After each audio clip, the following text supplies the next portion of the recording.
Hi everybody, this is Greg Tiener for The Mindful Eye and The Daily Critique. Today's image was submitted by Eduardo, who's a professional photographer from Mexico. Eduardo shot this with an 18 to 35 zoom at 18 millimeters. We don't know the camera body here. From looking at this, it doesn't seem like there's a lot of perspective distortion, particularly on the edges. My guess is that this was shot on a crop factor camera, so the effective focal length is sort of semi-wide, where you wouldn't have quite so much perspective distortion from the super wide lens. Eduardo shot this at f8 at a 7/50th of a second. This was taken in Cuba. Eduardo's city, where he lives in Mexico, had a cultural exchange with this city in Cuba. Eduardo said he loved this plaza and he was really motivated to take this shot when he saw the kids walking by, and boy, I love that part of the image. This is a really cool image. It's a beautiful space. This is a very challenging situation. You've got this real hard mixed light, bright light back here, plazas in the shade. You see a big group of people that are interesting, and you want to quick try and take a picture. Very, very challenging, and I think Eduardo has created a really beautiful documentary photograph. One of the things that I really like about this image is the way the main subject, and to me that's the group of the kids, the way they're situated in the space. They're doing a pretty good job of separating in terms of the way Eduardo's left negative space at the bottom and is left a little bit of negative space over the top of their heads before we get to the facade of the buildings on the opposite side of the plaza. The other thing that's neat is the framing from left to right with these architectural details.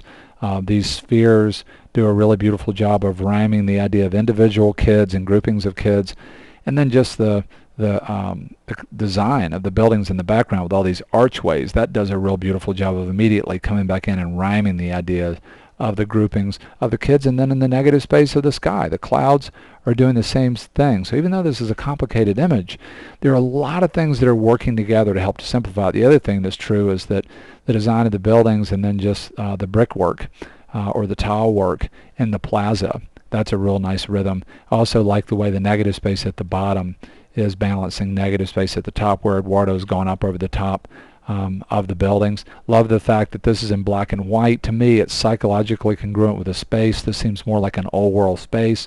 I think it's also helping to simplify this. Just anytime there's a real challenge, sort of hard mixed quality of light, a lot of times black and white is a lot better choice than color. And with so much going on here, it's sort of easy to imagine that the black and white is just helping to simplify this in terms of cutting down on even more ideas than we already have. Another thing that's really neat is just the moment. You've got a lot of these kids where there's a real cool sort of rhythm. These guys are in lockstep, they're in lockstep. There's a real nice sort of unity that's happening.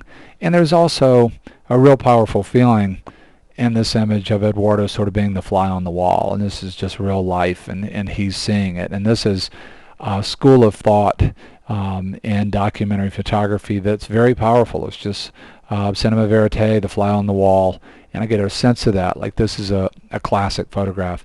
It's hard to talk about perfect world improvement for a shot like this. Pulling off what Eduardo has already pulled off is just so difficult in a situation like this. It's easy to imagine, don't know for sure, that Eduardo has no connection to these people, that they don't even know he's taking the picture. So please take the perfect world stuff here with a grain of salt, but maybe in some of these suggestions it'll give you some things to think about if you're out shooting loose on the street. When I think about wanting to change things, there are sort of two areas that I wish that we could change. One is right here with the adult walking with the kids. I wish that there was some way to ask her to hold up and you just had the kids walking through. There's a psychological tangency here where we've got the kids, and that's a real powerful archetype, and now all of a sudden you have the adult, and she's sort of closest to the camera and she's starting to appear very big. To me, that takes away from what may have been a more powerful, simple idea with just the kids. And then there's also a physical tangency where she's sort of connected to this kid, almost connected to these kids. She is right there at the heel. This guy is sort of interesting. It'd be cool if he was out in here maybe, but they're forming a tangency and the perspective's weird. She's close, so she looks like a giant relative to him. It's like one of those photographic tricks or something where you put your hand out and the person's in your hand. And this guy is really interesting. I love his energy as a counterpoint to everything, but I would love it if he was over here. this whole area, she comes up and she gets on the facade of the building, and that's not happening out here. This whole sort of grouping right here gets real heavy to complicate things even more. This is 35 millimeter rectangle, and the center of the synergy is almost dead on a third, which is a very powerful point in terms of the design of the framing device of the image being asymmetric and creating a unity possibility of placing your subject at that point in the image. There's another area too that in a perfect world I wish we could change. I wish we could take this kid, put her in front and the tall kid in the back, so that you didn't have this tangency and you had the energy of the kids kind of moving down to the spheres like this. Whenever I have an area of an image that feels challenged to me and it's close at all to the edge, then I'll start to think about a crop.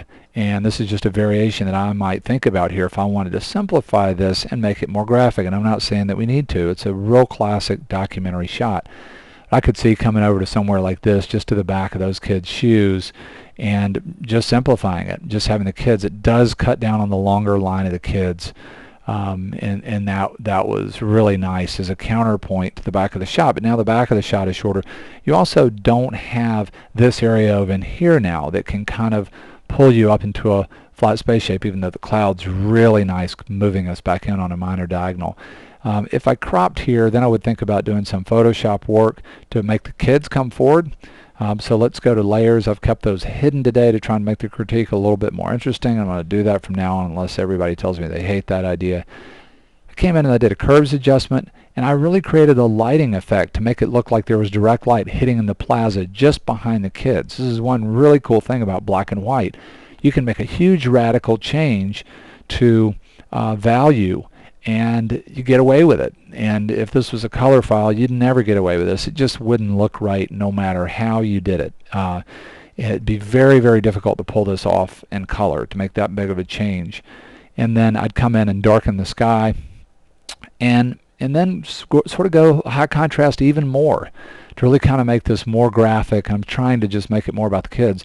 This is where we started on this version, and then this is sort of where we ended up. Just want to make a point here. If you look at my mask, you won't see any hard edges. Let me make that go away real quick. A little keyboard shortcut just happened to me that I didn't want to happen.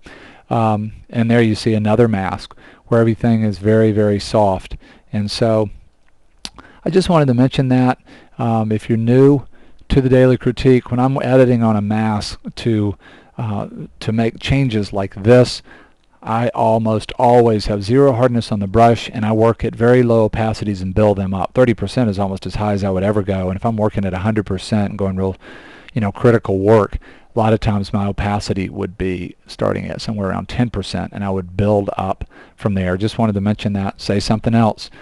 There's way too much Photoshop information in the world, you guys. I'm increasingly frustrated with people saying, forget Photoshop, it's too complicated. I'm going to just try and get it right in camera.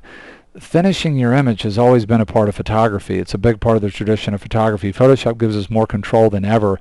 The unfortunate thing is and this is not against anybody at all, okay? There's lots of great Photoshop information. It is a big program. It can do a lot of things. But for a lot of people, and again, I'm not talking about a specific person. Please hear me say that. So this is not against anybody. There's nobody that teaches Photoshop that I have an issue with. But there's a lot of publishing empires that have been built around teaching people Photoshop. And information is getting stacked on top of information on top of information, and the vast majority of it is overkill. When people tell me about Photoshop being so complicated, I think if all you learned was just the adjustment layers and how to manipulate a mask without showing your hand, you can do almost everything you would ever need to do in a very beautiful, controlled way. And then Photoshop is very simple. And it's just something I'd encourage you to think about. When people say, Craig, what's the two biggest shortcuts to becoming a better photographer? I say learn everything you can about light and lighting, and become very, very good at editing your images in the darkroom. Those are two of the biggest things you can do. Those are both, in a lot of respects, technical things. Anyhow, I love the image. Absolutely love this image from Eduardo. It's old school. It's classic. I love the energy of the kids. The fact that Eduardo almost just in a mode where he just has to make a snap decision about this has pulled off a stunning composition. beautiful shot. We want to say a big thank you to Eduardo for submitting this to the Mindful Eyes Daily Critique. See you soon, everybody.